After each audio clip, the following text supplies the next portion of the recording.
300 पृष्ठों, कभी-कभी उससे भी ज्यादा, ऐसा उसका आकार बहुत बड़ा होता है। उपन्यास में समग्र प्रकार की जीवन कथा को, विभिन्न प्रकार की घटनाओं को जोड़कर उपन्यास लिखा जाता है। मुख्य विषय एक ही है, लेकिन विभिन्न प्रकार की घटनाओं को उसमें जोड़ा जाता है। पात्रों की संख्या भी ज्यादा होती है, घटनाओं की संख्या भी ज्यादा होती है। तात्पर्य, जीवन के सभी अंगों का संस्पर्श उपन्यासों में किया जाता है, इसलिए उपन्यास बड़े होते हैं।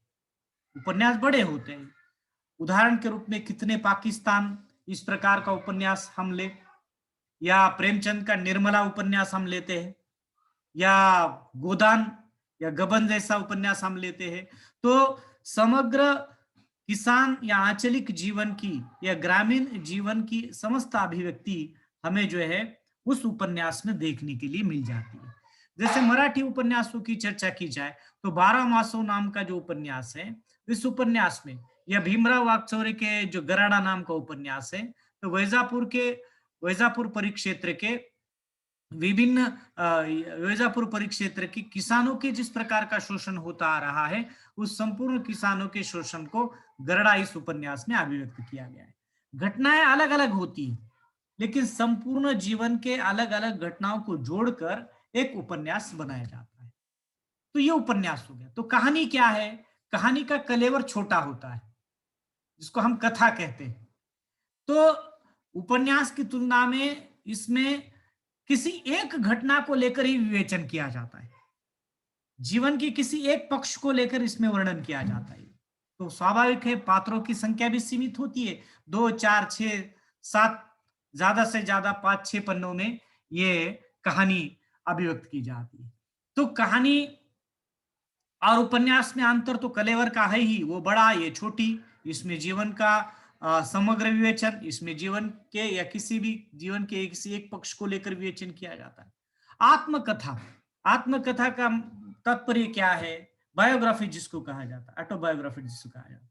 तात्पर्य क्या है कि जो व्यक्ति जिस व्यक्ति ने जीवन में संघर्ष किया है और उसका संघर्ष लोगों को पढ़कर कुछ प्रेरणा मिले या उनके जीवन को कुछ दिशा मिल जाए, ऐसे महत्वपूर्ण व्यक्ति ही आत्मकथा लिखते हैं। जैसे कॉमन मैन या हमारे जैसे व्यक्ति, या हमारे जीवन में कोई ऐसी बड़ी घटना नहीं हुई हो, या हमने जीवन में कुछ करके दिखाया नहीं हो, या समाज के लिए कुछ ऐसा रखा नहीं हो, आदर्श रखे, ऐसा कुछ हमारे पास नहीं हो, तो हमारे पास आत्मकथा लिखने का कोई मायने नहीं होता है। पंडित जवाहरलाल नेहरू, महात्मा गांधी, सचिन तेंदुलकर, ऐसे बड़े व्यक्ति जो है वो आत्मकथाएं लिखते हैं। मतलब अपने जीवन संघर्ष को लिखना साहित्यिक रूप में, उसमें कल्पनात्मकता को कोई स्थान नहीं होता है, यथार्थ रूप में उस कथा को लिखा जाता है, तो उसको हम आत्मकथा कहते हैं। अब दूसरी विधा आती है जीवनी। जीवनी का मतलब क्या है?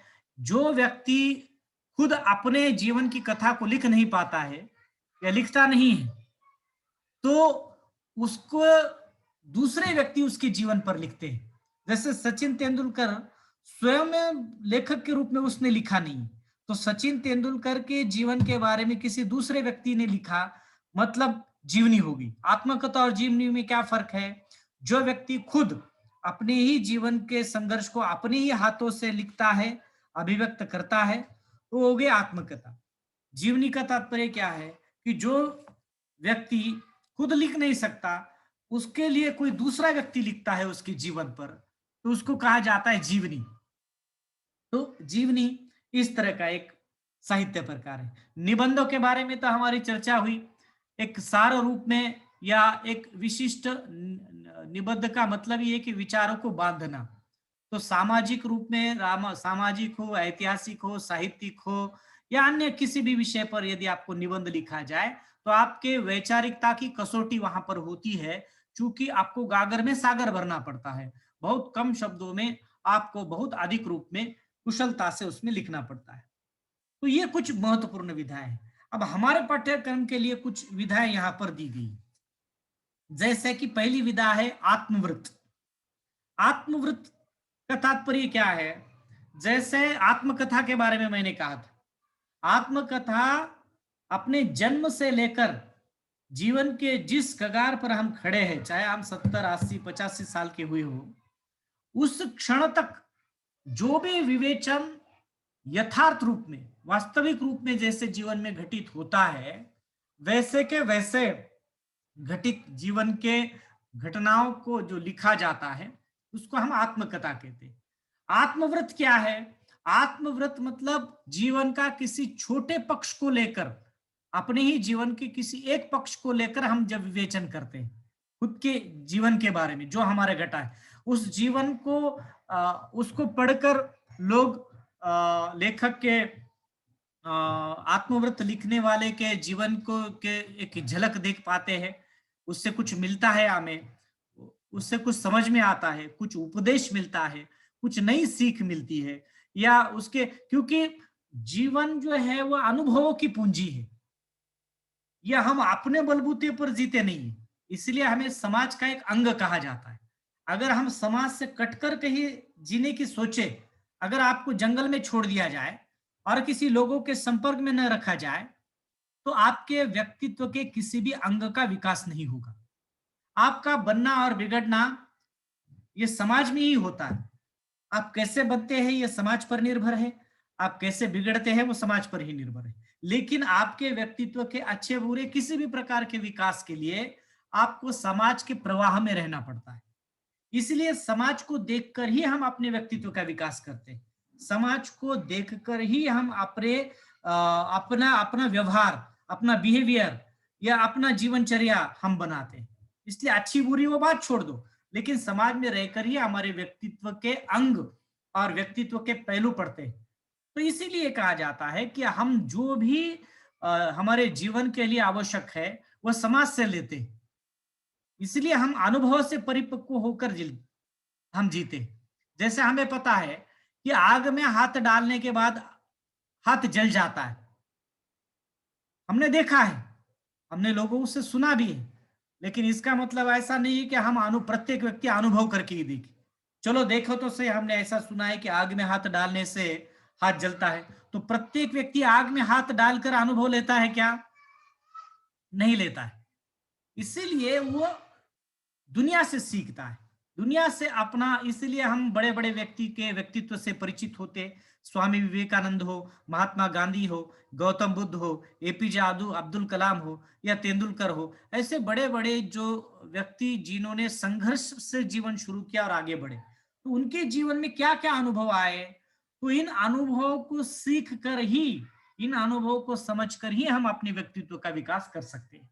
इसलिए ये आत्मकथा हम क्यों पढ़ते हैं? ये संघर्ष को हम समझे, इस संघर्ष को हम समझे कि कैसे जीवन हमें हम जीते। तो जैसे हम सचिन तेंदुलकर का आत्मव्रत पढ़ते हैं या जीवनी पढ़ते हैं, वो कहता है कि जो मेरे बचपन का समय था वो मुझे खेल कूद में या बच्चों के साथ मजा करने में व्यक्त करना था, लेकिन मैंने उससे वंचित रहा, मैं हमेशा के लिए ग्राउंड पर रहा, इसलिए मेरे जीवन या जो बचपन था मेरा वो सब कुम्हला गया। मैं न बच्चों के साथ लुपा छिपी खेल पाया, न बच्चों के साथ जो बच्चों वाले खेल थे वो खेल पाया। मुझे एक मैंने तय कर लिया था कि मुझे ये बनना है, तो किसी बात का त्याग तो करना ही पड़ता है। तो उस जीवनी को पढ़कर हमें क्या सीख मिली कि वे हमें कुछ भी करना है, कुछ बड़ा बनना है, तो हमारे जीवन की जो छोटे मोटी बातें होती है उसका त्याग करना पड़ता है। तो ऐसे कुछ लीजेंड व्यक्तियों की आत्मकथाएं, आत्मव्रत या उनके बारे में जो लिखा गया, उन्होंने जो अपने जीवन के बारे में लिखा है, उसको पढ़ना बहुत आवश्यक होता है ताकि हम जीवन में आगे जा पाए।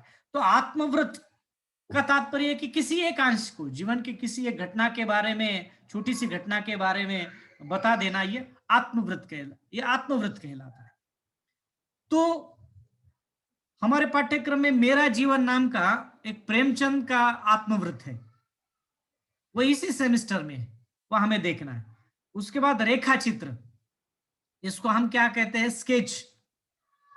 जैसे कुछ विवेचन होता है या वर्णनात्मक होता है रेखा चित्र।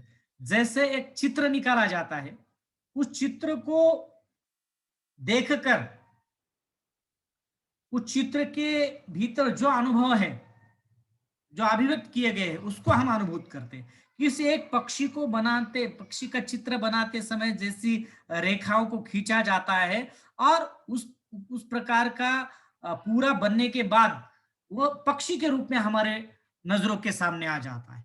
तो किसी भी घटना का चित्रात्मक रूप में वर्णन करना, उसे हम रेखा चित्र कहते हैं।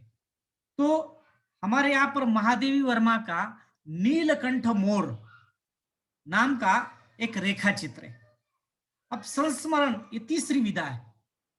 अब संस्मरण का मतलब क्या है कि किसी भी व्यक्ति के जीवन में ऐसी बहुत सी घटनाएं अचानक से हो जाती है, वो घटनाएं यादगार घटनाएं होती है, वो घटनाएं यादगार घटनाएं होती है, वो हमारे जीवन पर छाप डालने वाली घटनाएं होती है। कोई भी छोटी और मोटी घटना हमारे जीवन में ऐसा कुछ भी होता हो कभी भी, तो उसके बारे में विवेचन करना, भावात्मक रूप में विवेचन करना। पर जैसे मान लीजिएगा कि कॉलेज में कोई ऐसा गेस्ट आ जाता है, उस गेस्ट की व्याख्यान को सुनकर हमें बड़ा आनंद होता है और कुछ नई बात मिलती है, तो हम उस गेस्ट से वैयक्तिक रूप में परिचित हो जाते हैं, और वो चले जाने के बाद उस गेस्ट के बारे में जब हम लिखते हैं, उसके व्यक्तित्व के बारे में हम लिखते हैं, उसके व्याख्यान के बारे में हम लिखते हैं, उसकी पर्सनैलिटी के बारे में हम लिखते हैं, तो वो संस्मरण है।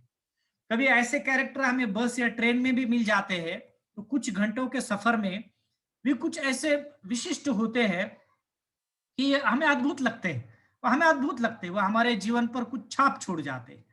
तो ऐसे भी व्यक्ति होते हैं, कहीं सफर में मिलते हैं, कहीं कहीं गांव, किसी गांव में हम चले गए विजिट के लिए, वहां मिल जाते हैं।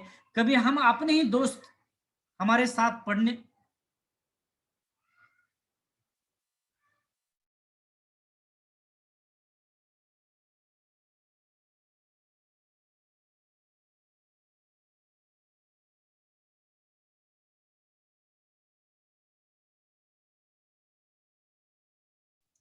तो अपने ही क्लासमेट होते हैं या साथ में होते हैं, तो वो कभी कभी ऐसा दोस्त हो जाता है, कभी उसके बारे में हम लिखते हैं। तो वह स्मरण जिसको कहा जाता है, संस्मरण, वो व्यक्ति के बारे में लिखा जा सकता है, वस्तु के बारे में लिखा जाता है, घटना के बारे में लिखा जा सकता है, किसी प्रसंग के बारे में लिखा जा सकता है। विषय की कोई सीमा नहीं है। जैसे रेखा चित्र हो, संस्मरण हो, विषय की कोई सीमा नहीं है। किसी भी विषय पर, हम कोई यात्रा पर गए हो, उसको यात्रा वृत्त में लिखा जाता है। यात्रा यादगार बन जाती है हमारी। तो यात्रा के किसी जगह पर हमने भेंट दी, वो अविस्मरणीय भेंट होगी। कोई ताजमहल हमने देख लिया हो, कोई कुतुब मीनार हमने देख लिया हो, या कोई लाल किला हमने देख लिया हो, या कहीं पर भी, कश्मीर हम गए हो या जयपुर हम गए हो, तो वहां की वो घटना, वहां का प्रसंग, वहां का वातावरण हम शब्दों में आबद्ध करते हैं, तो उसको यात्रा वृत्त भी कहा जाता है। तो यात्रा वृत्त भी कहा जाता है। उसके बाद डायरी है, व्यंग है, रिपोर्टाज है, पत्र है, जीवनी है, ये अलग अलग प्रकार की विधाएं। अब सबसे महत्वपूर्ण बात हमारे सामने ये होती है, लोग कहानियां लिखते हैं, कविताएं लिखते हैं, उपन्यास लिखते हैं, आत्मव्रत, रेखा चित्र, संस्मरण, ये सब लोग लिखते हैं। कोई अपने बारे में लिखता है, कोई समाज के बारे में लिखता है, जो आंखों से देखता है, जो अनुभव करता है, उस अनुभव के बारे में लिखता है। तो हम उसको पढ़ते क्यों हैं? हमें ऐसा क्या मिलता है जिससे हम पढ़ते हैं? तो इनसे क्या मिलता है हमें? आत्मवृत्त पढ़कर, आत्मकथा पढ़कर, उपन्यास पढ़कर, या बाकी ऐसी विधाओं को पढ़कर मिलता क्या है? देखिएगा, कुछ चीजें ऐसी होती है जो भौतिक रूप में कुछ दे नहीं पाती आपको।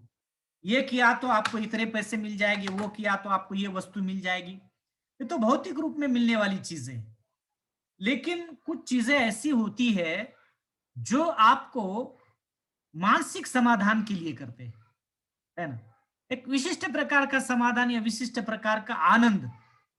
अगर मैं आपको पूछूं कि आप गुलाब जाम क्यों खाते हैं, क्योंकि गुलाब जाम हम क्यों खाते हैं, तो हमारे पास उत्तर होता है कि वो मीठा होता है और हमें बहुत पसंद होता है।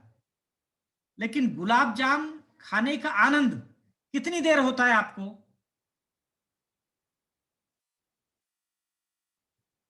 मैं पूछ रहा हूं आपको, थोड़ी थोड़ी देर देर तक ही होता है। हाँ, जब तक हम मुंह में रखते हैं और वो खत्म हो जाता है, आनंद खत्म हो गया। हम वो जो यात्रा में राहट पालना होते हैं ना, उसमें बैठते हैं, है ना, सब बैठते हैं। उसमें बैठने से क्या मिलता है हमें? आनंद। आनंद में वो, लेकिन कब तक आनंद मिलता है? बैठे हैं तब तक। जब तक हम उस पालने में बैठे हैं और पालने से उतर गए, आनंद खत्म हो गया। फिल्म देखने का आनंद, जब तक हम फिल्म में बैठे हैं तब तक, फिल्म के से बाहर आ गए, खत्म हो गया। जो भी खाने के या भौतिक आनंद है, ये सब दिखने वाले, ये भौतिक आनंद कैसे होते हैं? कौन से भी उदाहरण आप ले लो, कौन से भी उदाहरण। नए कपड़े पहनते हैं, नए कपड़े का आनंद कपड़े पहनने तक है, कपड़े उतार दिए, आनंद खत्म हो गया। नया मोबाइल लिया, मोबाइल लेने तक का आनंद है, मोबाइल खराब हो गया या पहले दूसरे तीसरे दिन के बाद आनंद खत्म हो गया। किसी भी भौतिक चीज का आनंद यह क्षणभंगुर होता है, क्षणभंगुर होता है, कोई चिरंतन आनंद नहीं होता है। लेकिन कुछ अभौतिक चीजें ऐसी होती है जो हमारे मस्तिष्क को चिरंतन आनंद देती है। चिरंतन का आनंद, चिरंतन आनंद का मतलब क्या है? जो कभी खत्म नहीं होने वाला है, ऐसा आनंद। और उस अमूल्य आनंद की किसी क्षणभंगुर आनंद से तुलना नहीं की जा सकती। किसी क्षणभंगुर आनंद की तुलना अमूल्य या चिरंतन आनंद से नहीं की जा सकती।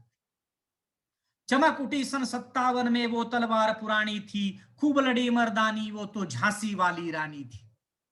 स्वाधीनता आंदोलन के पहले लिखी गई ये कविता लोगों में इतना उत्साह निर्माण कर गई कि लोगों ने हाथ में तलवार लेकर अंग्रेजों के खिलाफ लड़ने के लिए चल पड़े। इतना दम, इतना दम। ए मेरे वतन के लोगों, ए मेरे वतन के लोगों जैसे गाने सुनकर आज भी हमारी आंखों में आंसू आ जाते, आज भी हमारे आंखों में आंसू आ जाते। तो कुछ गाने, कुछ ऐसे, तो ये हमारे जैसे आज भी हम महाराष्ट्र के घर घर में हमें ज्ञानेश्वरी पढ़ने के लिए मिलती, भगवत गीता पढ़ने के लिए मिलती, हम कथा सुनाते हैं राम की। आजकल रामायण के लिए भी उतनी टीआरपी, रामायण पढ़ी जाती है, तुलसीदास के रामचरितमानस पढ़ा जाता है, ऐसे प्रेमचंद का गोदान पढ़ा जाता है, गबन पढ़ा जाता है, ययाति पढ़ी जाती है, मृत्युंजय पढ़ी जाती है। ऐसी कितनी साहित्यिक रचनाएं हैं जो हमें चिरंतन आनंद देती है, उसकी तुलना भौतिक आनंद से नहीं की जा सकती, भौतिक आनंद से नहीं की जा सकती। आप, हम बड़े दुर्भाग्यशाली व्यक्ति है जो हम साहित्य से मिलने वाले आनंद से बहुत परे है, हम उस आनंद को लेना ही नहीं चाहते। जो चिरंतर मिलता है आनंद, उसको हम केवल मनोरंजन की दृष्टि से देखते हैं, मनोरंजन की दृष्टि से देखते हैं। तो कहने का तात्पर्य क्या है? इसका रसास्वादन लेना एक विशिष्ट प्रकार के आनंद में हो जाना है। कबीर के और सूरदास के दोहे अगर हम पढ़े, बेहतरीन आनंद। जैसे हम सूरदास के दोहे पढ़ते हैं, जिसको लता ने शब्दबद्ध किया है कि मैया मोरी मैं नहीं माखन खायू। आज उस कृष्ण की बाल लीलाओं को जब हम पढ़ते हैं तो विशिष्ट प्रकार का आनंद हमें मिलता है, विशिष्ट प्रकार का आनंद हमें मिलता है उसकी बाल लीलाओं का वर्णन कविताओं से। तो ये कविताएं हो, कहानियां हो या साहित्य हो, साहित्य केवल हमारा, केवल कह रहा हूं मैं, हमारा मनोरंजन ही नहीं करता है, हमें अनुभवों से समृद्ध बनाता है। हमें अनुभव, इसलिए पूरी दुनिया हमें अनुभवों के लिए तो बहुत कम पड़ जाती है। हम, हमारी आयु ही कितनी है, हम जीते ही कितने साल है, उतने साल जीकर हमें कुछ नहीं मिलता है। हमें अनुभवों के लिए हम हर एक जगह पर तो नहीं जा सकते। इसलिए ये साहित्य आपको कहां से कहां पहुंचा देता है। इंफॉर्मेशन का मतलब साहित्य नहीं है, इंफॉर्मेशन और साहित्य अलग है, वो केवल सूचना है। साहित्य रसास्वादन, रस निर्माण करता है आपके भीतर। जैसे वीर रस का निर्माण, जैसे मैंने कविता ये कही, चमक उठी सन 57 में वो तलवार पुरानी थी, खूब लड़ी मर्दानी वो तो झांसी वाली रानी थी। एक प्रकार की वीर रस हमारे मन में निर्माण हो जाता है, वीर रस हमारे मन में निर्माण हो जाता है। तो हम अंदर से रोने का काम, अंदर से हंसने का काम, अंदर से हमें किसी प्रकार की, किसी की सहायता करने का काम, ये सब साहित्य और कहानियां करती है। कहानी हो, कथा हो, निबंध हो, रेखा चित्र हो, ये सब हम करते हैं। तो ये हमें रुला देने का काम हमें करते हैं, हमें महत्वपूर्ण रूप में। एक छोटी सी कथा मैं आपको बताता हूं। जैसे ये कोरोना काल में एक लघु कथा मैंने पढ़ी थी। उस लघु कथा में हमने देखा कि एक रिटायर हुए व्यक्ति को कोरोना हो जाता है, तो उसको घर में रखा जाता है। तो उसके आसपास कोई जाता नहीं है, उसके आसपास कोई जाता नहीं, ना उसकी पत्नी जाती है, ना उसके बेटे, ना उसके बहू, ना उसके नाती जा पाते, क्योंकि उनको डर है कि अगर उनके पास गए तो हमें भी कोरोना हो जाएगा। पास पड़ोस के लोग चिल्लाते हैं कि भाई जल्द से जल्द इस व्यक्ति को हॉस्पिटल में भर्ती करा दो, नहीं तो ये संसर्ग पूरे कॉलोनी में हो जाएगा। तो उसके पास कोई जाता नहीं है। उसे पहले खाना भी दिया जाता है तो बहुत दूर से फेंका जाता है, बहुत दूर रखा जाता है। और उसके बाद हॉस्पिटल से ले, किसी ने हॉस्पिटल में कह दिया कि भाई ऐसा ऐसा व्यक्ति है, उसको लेने के लिए वैन आ जाती है, एम्बुलेंस। तो एम्बुलेंस में बैठकर वो चला जाता है। तो उस एम्बुलेंस के पीछे पीछे उनके घर पर पाला हुआ जो कुत्ता है वह जाता है। अब मजा ऐसी है कि जब हॉस्पिटल में भर्ती होता है, 1 दिन हो गए, 3 दिन हो गए, 4 दिन हो गए, तो घर के लोग उसको मिलने के लिए नहीं आते, न घर से उसको कुछ खाना वगैरह मिल जाता है। तो वो पता न किसी ने फोन किया है, न किसी ने उसको पूछा है, न कोई उसके नजदीक जा रहा है, न उसे कोई दूर से बात कर रहा है, अकेले में वो रहा। वो 7, 8, 10 दिन जो वहां वो रहा, उसे कभी अनुभूति ये हुई कि भाई हम जिस परिवार के लिए तड़पते थे, जिस परिवार के लिए बच्चों को लालन पालन पोषण किया, पैसा दिया, सब कुछ किया, लेकिन आप कुछ उसके बदले में हमें वो प्रेम, हम चाहते हैं कि इस अकेलेपन में मुझे कोई मिले। हाँ, हालांकि ये बात थी कि कोरोना के कारण उसके पास कोई नहीं जा पाता था, ये बात अलग है। लेकिन बात इस प्रकार की भी, कोई उससे दूर से मिले, कोई घर से उसको टिफिन ला कर दे, लेकिन डर ऐसा है कि उसको नजदीक से भी कोई उसके पास आया नहीं। उसने बहुत विचार किया। 8, 15 दिन के बाद जब उसकी छुट्टी हुई, तो छुट्टी के लेने के बाद भी कोई उसको लेने के लिए नहीं आया, ना बच्चे आए, ना कोई घर के लोग आए। तो वहां से वो चला जाता है, वहां से वो चला जाता है।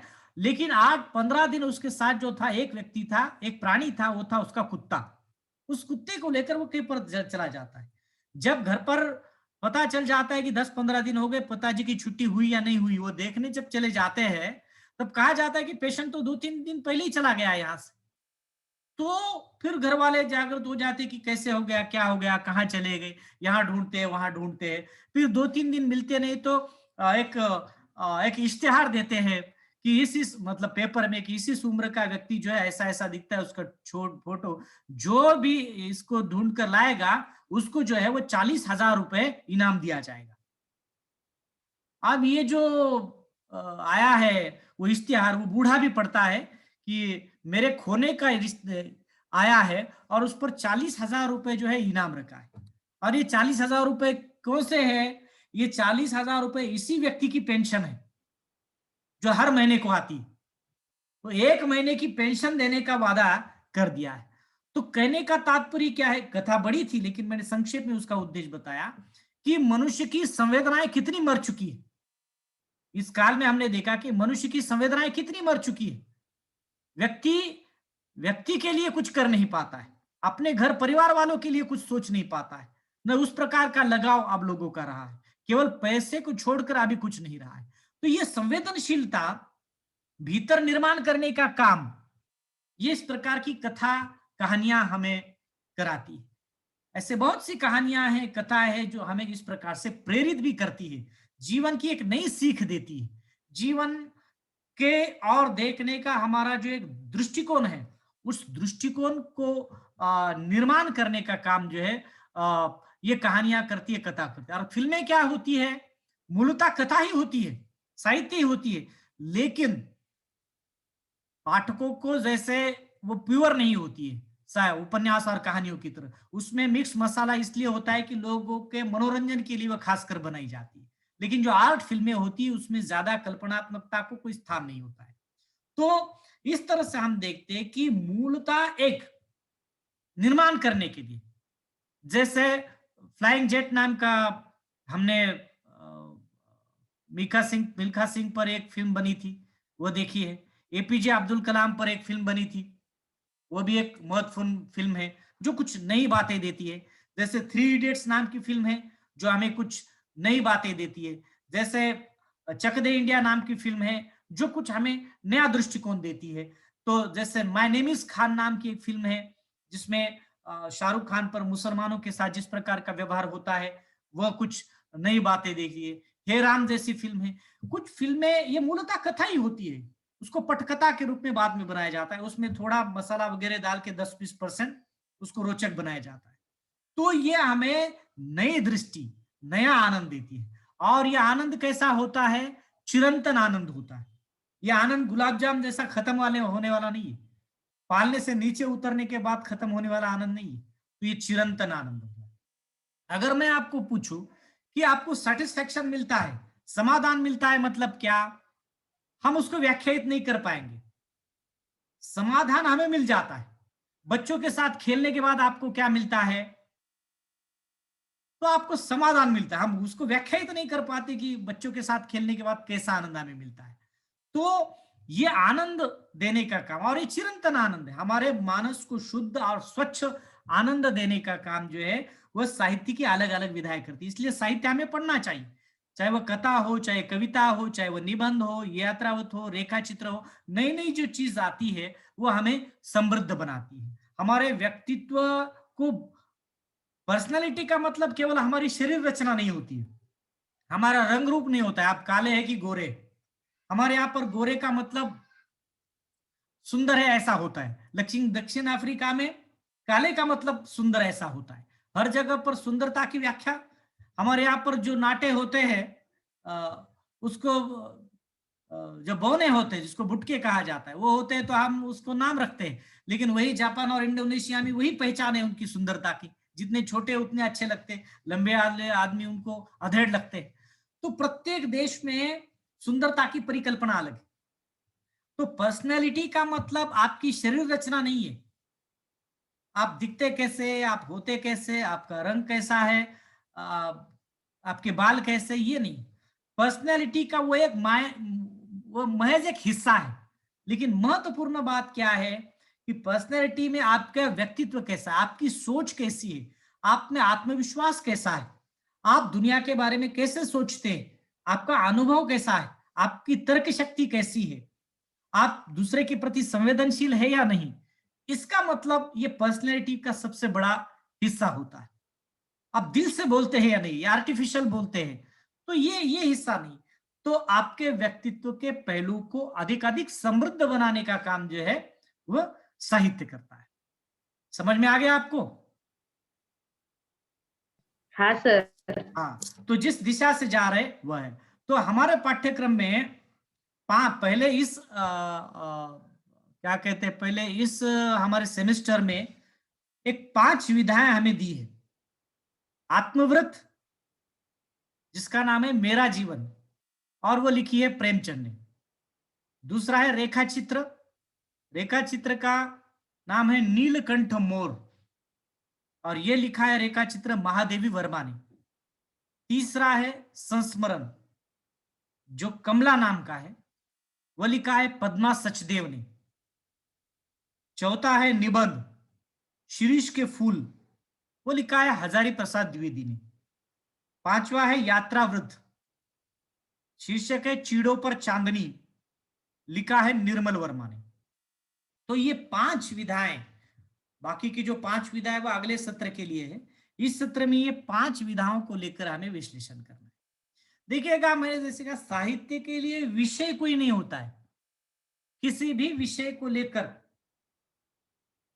किसी भी घटना को लेकर, किसी भी प्रसंग को लेकर साहित्य लिखा जाता है। तो यहां पर भी मेरा जीवन, ये प्रेमचंद ने अपने जीवन के बारे में लिखा है। महादेवी वर्मा ने, इसलिए मैं आपको ये भी कहूं कि अगर ये सब आप पढ़ेंगे तो भी काम चलेगा। मैं आपको दे देता हूं, आप ये पुस्तक आपको मिल जाती है, आप पढ़ते हैं, आपको समझ में आ जाता है, ये बात अलग है। पढ़कर समझना अलग बात है। यहां मैं जो लाइन बाय लाइन पढ़ता हूं उसमें जो मूल भाव है, उस मूल भाव को समझाने की कोशिश मेरी रहेगी। इसलिए आपको, आप अगर ऐसा सोचेंगे कि सर पढ़कर ही दिखा रहे हैं, तो इससे बेहतर है कि क्लास अटेंड करने की आवश्यकता ही नहीं है। हम कुछ लाइब्रेरी में जाएंगे, पुस्तक लाएंगे, उसको पढ़ेंगे, अपेक्षित में उसका उत्तर पाएंगे। इससे भी काम होता है। लेकिन हम केवल परीक्षा के लिए नहीं पढ़ते, साहित्य को केवल परीक्षा के लिए नहीं पढ़ा जाता।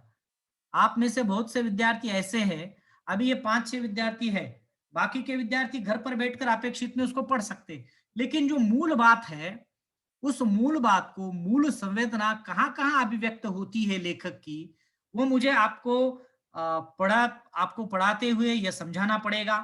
चाहे वो नीलकंठ मोर हो, शिरीष के फूल हो, कमला हो, चीड़ों पर इसमें से हमें क्या लेना है, ये हमें किस और की ओर संकेत करते हैं, हमारे व्यक्तित्व के किस अंग को लेकर वह विवेचन कर रहे हैं, ये समझना बहुत महत्वपूर्ण होता है।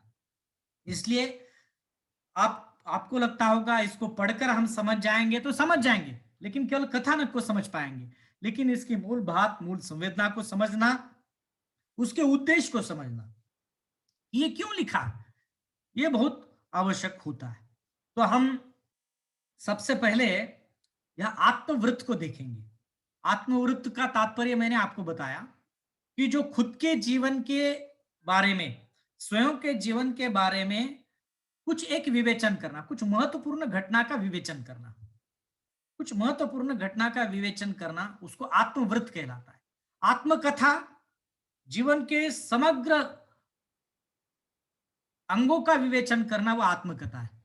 और आत्मवृत्त किसी एक प्रसंग को लेकर जो संघर्ष। हाँ बोलिए।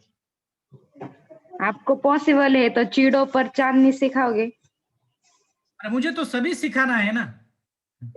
लेकिन वो क्या हो जाएगा कि कॉलेज ओपन हो जाएगा तो फिर ऑनलाइन बंद हो जाएगा ना लेक्चर्स। अरे तो फिर कॉलेज में तो पढ़ाऊंगा ना मैं, आप रूबरू पढ़ाएगा तो और मजा आएगा, सामने सर आप। मैं इधर गुजरात से हूँ, मैं नहीं कॉलेज नहीं अटेंड करती हूँ। अच्छा, अभी वो तो ठीक है, लेकिन बाकी के विद्यार्थी भी आप क्या कहते हैं पता नहीं, आप वहां पर आएंगे तो उनको तो पढ़ाना ही पड़ेगा मुझे, लेकिन डबल पैरेलल ऐसा भी नहीं होना चाहिए, ऑफलाइन भी पढ़ाया जाए और ऑनलाइन भी पढ़ाया जाए। अब यहाँ 5 विद्यार्थी है, अगर कॉलेज में अगर 50 विद्यार्थी आएंगे लेक्चर के लिए, तो 5 विद्यार्थियों को लेना कठिन हो जाएगा। आप कहाँ गुजरात में रहती है क्या? हाँ सर। क्यों, जॉब करती है क्या कोई? नहीं सर, मैरिड हूँ। अच्छा अच्छा, ठीक है। आपको अगर थोड़ा एक हाथ जो कठिन लगता हो तो ठीक है, आप ऐसा निकाल के रखिएगा, मैं थोड़ा आपको बताते जाऊंगा फिर। Okay sir. सबका सब तो नहीं, लेकिन जब मुझे समय मिलेगा, या जैसे आपको कोई, अब तक तो मेरा सिलेबस पूरा हो भी चुका है, ये आधा ही सिलेबस रह गया है। ये अगर सिलेबस के लिए आप रिस्पांस देखना पड़ेगा, स्टूडेंट कितने आते हैं ऑफलाइन के लिए, अगर ज्यादा स्टूडेंट आ गए तो ऑफलाइन ले लिया जाएगा, अगर कोई भी विद्यार्थी नहीं आता है तो फिर ऑनलाइन ही ले लिया जाएगा। लेकिन वहाँ 4, 5, 10 भी विद्यार्थी ऑफलाइन आ जाते हैं तो ऑफलाइन हम ले लेंगे। लेकिन जिसको दिक्कत हो या किसी प्रसंग को लेकर, तो आप मुझे मैसेज कर दीजिएगा, सर ये टॉपिक है, हम वहां आ नहीं पाए, उसको समझा दीजिए, तो कोई एक्स्ट्रा क्लास हम जूम के अटेंड कर सकते हैं, है ना? ओके सर, चलिए। हाँ, तो हाँ, कोई प्रॉब्लम नहीं रहेगा, आपके एक भी पूरी शंका का समाधान हो जाएगा, ऐसी कोई अड़चन नहीं है। ऑनलाइन हो ऑफलाइन हो, ऑफलाइन में आप नहीं आ पाए तो मैं तो प्रिफरेंस ऑफलाइन को ही दूंगा, लेकिन आप नहीं आ पाए या कोई प्रॉब्लम हो तो मुझे हम एक्स्ट्रा क्लासेस के जरिए बाकी का थोड़ा सा सिलेबस जो आपको ना समझ में आया हो, जो कोई टॉपिक ना समझ में आया हो, वो जरूर हम ले लेंगे, ठीक है? चलेगा शुभांगी, विद्या? हाँ सर। हाँ, तो आप ऑफलाइन आइए ज्यादा, क्योंकि केवल मेरे क्लास के लिए नहीं बल्कि बाकी के क्लास भी शुरू हो रहे हैं, तो वो भी आपके लिए जरूरी है, बाकी के क्लास भी करना। साइंस के स्टूडेंट है तो आपको जरूरी हो जाता है बाकी के क्लास करना, और बाकी के क्लास कर हाँ रहे हो। सर। हाँ, तो ये भी क्लास आपको करनी ही पड़ेगी। फिर भी मैं आपको ये ऑप्शन दे रहा हूँ, जब जब आपको कोई प्रॉब्लम आ जाता है किसी टॉपिक को लेकर, आप मुझे एसएमएस कर दीजिएगा ग्रुप पर या मुझे फोन कर दीजिएगा, और सबके मिलकर टॉपिक हम एक दिन ऐसा एक्स्ट्रा क्लास ले लेंगे, ठीक है? हाँ सर। ऑफलाइन शुरू भी हुआ तो आप इस ग्रुप में से लेफ्ट मत होइए। नहीं।